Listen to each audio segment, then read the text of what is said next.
Buenos días, buenas tardes, buenas noches, compañeros, abogados y personas que nos prestan atención. Nosotros somos estudiantes de la carrera de Derecho de la Universidad Nacional Autónoma de Honduras en el Valle de Sula. Somos de la clase de Justicia Administrativa y somos el grupo número 5 y les vamos a hablar sobre los medios de determinación anormal del proceso contencioso administrativo. Somos integrantes la compañera Alma Guadalupe Caballero y mi persona Jennifer Cristina Enríquez León. Los medios de determinación anormal del proceso contencioso administrativo. Sabemos que iniciado el proceso por la formulación de una pretensión ante el órgano jurisdiccional, lo normal es que termine por aquel acto que el juez en que éste decida acerca de la conformidad o disconformidad de la pretensión con el derecho objetivo y en consecuencia actúa o se niega a actuar dicha pretensión. Pero puede ocurrir que el proceso no termine con sentencia. Cabe que se den determinadas circunstancias que provoquen la terminación del proceso sin que el juez dicte sentencia o que la dicte antes de llegar a su fase final. No quiere decir que en estos casos no exista un acto del órgano jurisdiccional porque se dé terminado el proceso, ya que todo proceso, una vez iniciado, no termina hasta que no se declare así el órgano jurisdiccional ante el que se dedujo la pretensión. Lo que se afirma es que el acto que dicta en estos casos el juez no es una sentencia, porque el juez no decide acerca de la conformidad o disconformidad de la pretensión del derecho objetivo. Es ante unos determinados hechos o actos que ha de dictar la decisión en sentido. Es decir, la doctrina nos explica que existen dos modos de determinación del proceso contencioso administrativo. Existe la normal y existe la anormal. En este caso nosotros vamos a hablar sobre los modos de determinación anormal del proceso contencioso administrativo. Modos de determinación anormal. Los modos de determinación anormal del procedimiento son aquellos que concluyen el procedimiento pero sin pronunciarse expresa o presuntamente sobre las peticiones formuladas por los interesados en su escrito de petición. La ley de la jurisdicción de lo contencioso administrativo nos enseña que existen 4 modos de determinación anormal. Número 1, el desistimiento. Número 2, el allanamiento. 3, el reconocimiento extrajudicial y un cuarto como la caducidad. Nuestro primer modo de determinación anormal es el desistimiento. El desistimiento o stricto sensu se da cuando el demandante renuncia a una petición de la pretensión, deducida en un proceso. No renuncia al fundamento de la pretensión y por lo tanto siempre podrá esgrimir el mismo fundamento en apoyo a una nueva pretensión. La naturaleza jurídica del desistimiento. El desistimiento es un acto jurídico, es decir, las declaraciones de voluntad que produce determinados efectos jurídicos. Por tanto, en principio deberá reunir los requisitos exigidos por el derecho para que sea un acto válido. Y número 2 es unilateral, es decir, que emana de las partes del proceso, el demandante. El demandante es el autor del desistimiento.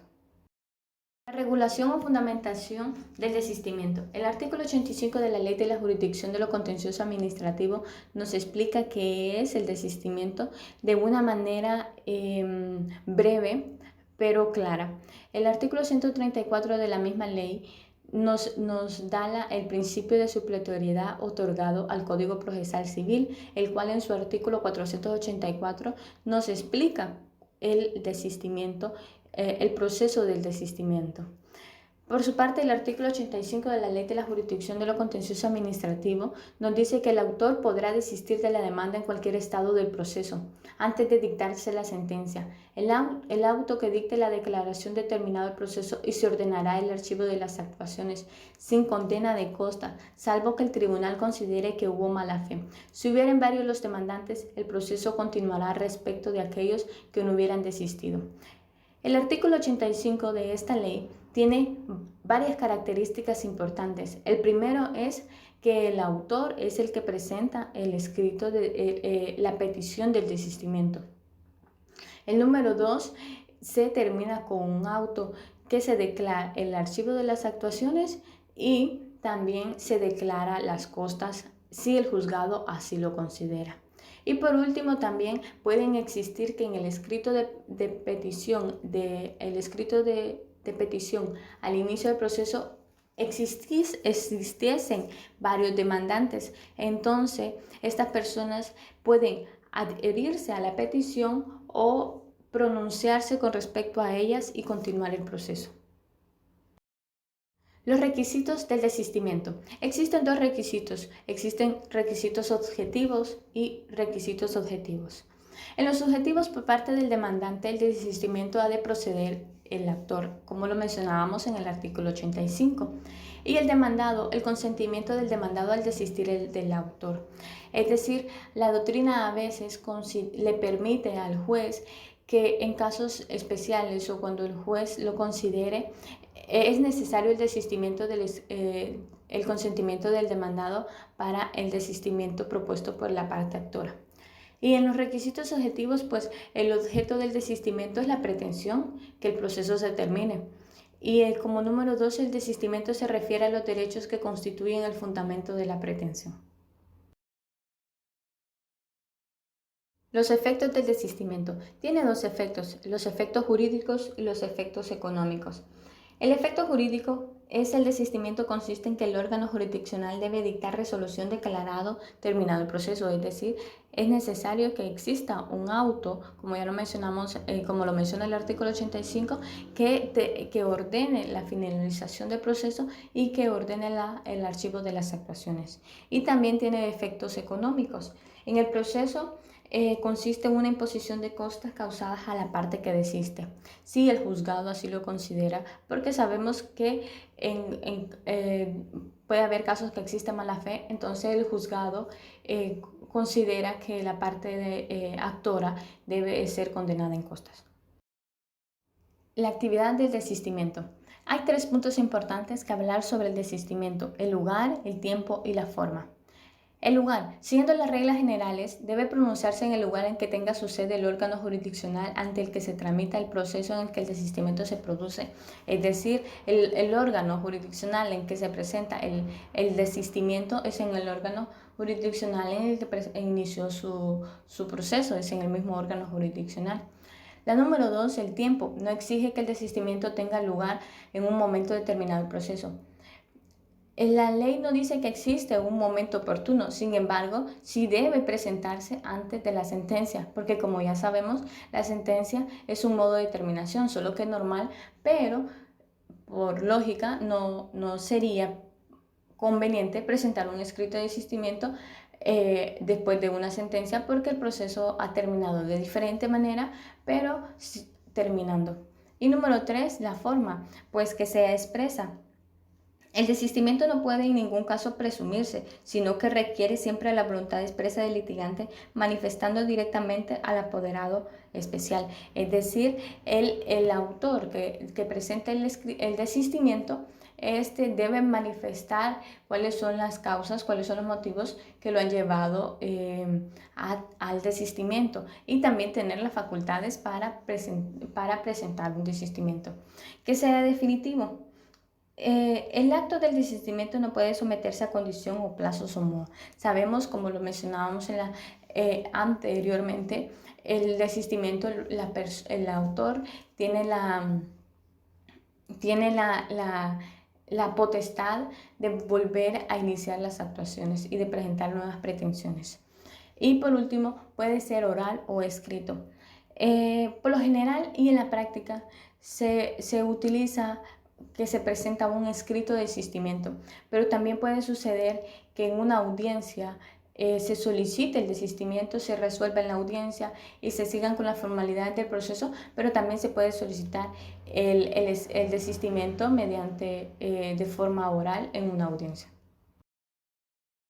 El segundo modo de determinación anormal del proceso contencioso administrativo es el allanamiento. El allanamiento es el acto procesal del demandado por el que éste abandona su oposición a la pretensión.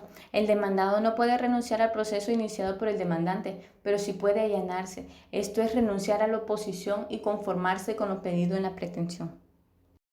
La naturaleza jurídica del allanamiento es análoga, aunque de signo contrario a la del desistimiento. Se trata, por tanto, de un acto procesal, ya que no opera sino en cuanto proporciona el contenido de una resolución del ulterior. La regulación o fundamentación jurídica del allanamiento. En el artículo 86 de la Ley de la Jurisdicción de lo Contencioso Administrativo nos dice que los demandados podrán allanarse a la pretensión. En tal caso, el juez sin más trámite dictará sentencia de conformidad a las pretensiones del demandado, salvo si ello supiere una infracción del ordenamiento jurídico o fuere demandada a la administración pública, en cuyo caso dictará la sentencia que estime justa y conforme a sus derechos. Si fueren varios los demandados, el proceso continuará respecto de aquellos que no hubieren allanado. Existen varias características en el artículo número 86. La primera es que se dicta sentencia. Como vimos anteriormente, en el desistimiento se presentaba un auto. En el allanamiento, se termina con una sentencia de conformidad con las pretensiones que ha hecho el demandante. Salvo que ellos supieran una infracción del ordenamiento jurídico o fuere demandada a la administración pública. También existe que si fueren varios los demandados, el proceso continuará respecto a aquellos que se hubieran allanado. Es decir, si fueran varios los demandados, estos pueden adherirse al allanamiento o pueden continuar el proceso si a ellos lo consideran así, pero para esto a los demandados, al resto de los demandados que no estén en el escrito del allanamiento, el órgano jurisdiccional hará de ellos, de su conocimiento, el allanamiento presentado por uno de los demandados, y estos pueden allanarse, pueden adherirse o pueden decidir continuar con el proceso. Y en cuanto al artículo 134, pues es el principio de la supletoriedad que nos da al Código Procesal Civil, donde en el artículo 485 explica el procedimiento del allanamiento. Requisitos para presentar un allanamiento, pues que es necesario que el demandado haya comparecido. Y como número 2, que tenga la capacidad procesal normal, es decir, es necesario que el procurador o el abogado tenga poder especial para allanarse o el allanamiento se haga por su propia parte demandada. Cuando la demandada es una entidad pública, se dan las reglas especiales en nuestro derecho procesal administrativo.